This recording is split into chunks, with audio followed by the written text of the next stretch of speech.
This is my review for Batman Gates of Gotham, issue 105. And again, I'm sorry about this glare. Uh, I don't know what to do about it. But first off, I got this signed today by Scott Snyder, Kyle Higgins, and Trevor McCarthy. And yeah, uh, I met Scott Snyder again, and Kyle Higgins and Trevor McCarthy. They're really cool people. But yeah. Um,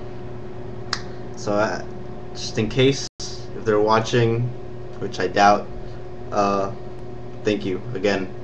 But yeah, getting into this issue. In this issue, first off, the story is both by Kyle Higgins and Scott Snyder, and then it says dialogue is written by Kyle Higgins. And I actually asked him about that, and because that kind of confuses me sometimes. And what they told me is that Scott Snyder and Kyle Higgins came up with the story, and Kyle Higgins actually wrote the script for this issue, or for the series. And so yeah, I'm glad I got that cleared up. And the artist is Trevor McCarthy. So this is Batman, Gates of Gotham, and it's a mystery that involves the four families of Gotham. Again, I'm sorry about the glare, but wish I could, yeah. Involves the four families of Gotham, and it's really interesting. Here we have Scott Snyder and Kyle Higgins taking Gotham not only as just the city of where everything happens, but actually its own living entity, which I think is just pure genius. The art is great. I really like it. And for example, this is the very first page,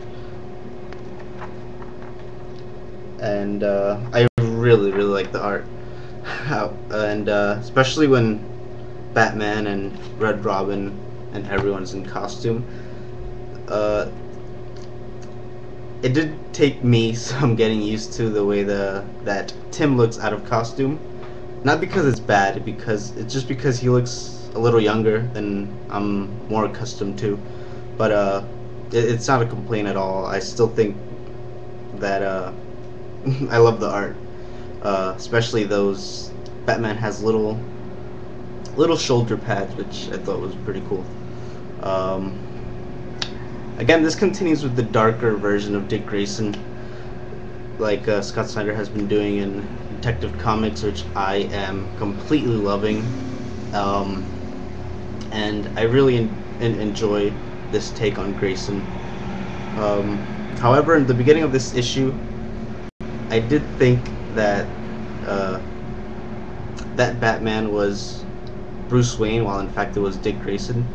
Maybe I don't know what it was. Maybe because the issue started in a flashback, so I didn't know if when it got to the present it actually took place in the present of now, or if it took place a little before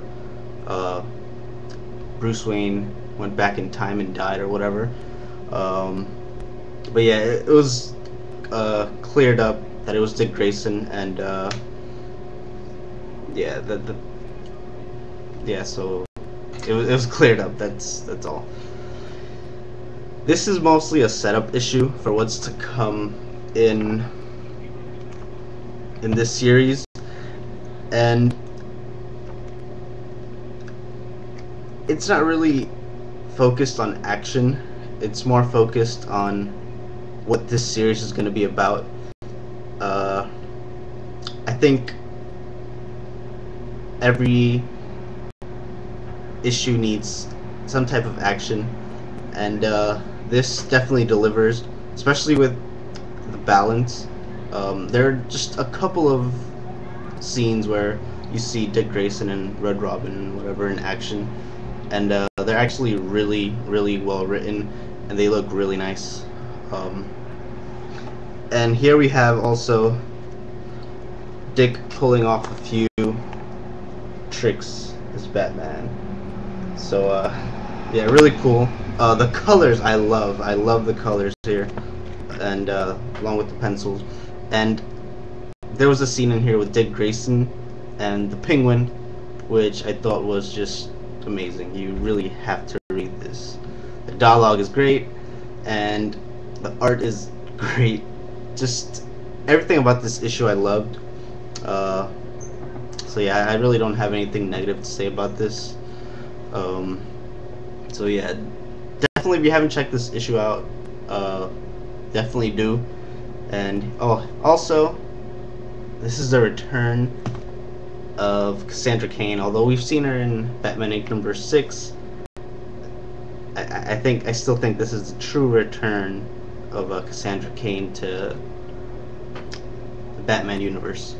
So yeah, Batman, Gates of Gotham, 4.5 out of 5. Pick it up if you haven't, and you won't be disappointed, as is the case with Scott Snyder. And he always has this top-notch group of people working with him, and this is no different. So you're gonna want to read this, and I'm really excited to see what's gonna happen in the coming issues. So yeah, 4.5 out of 5.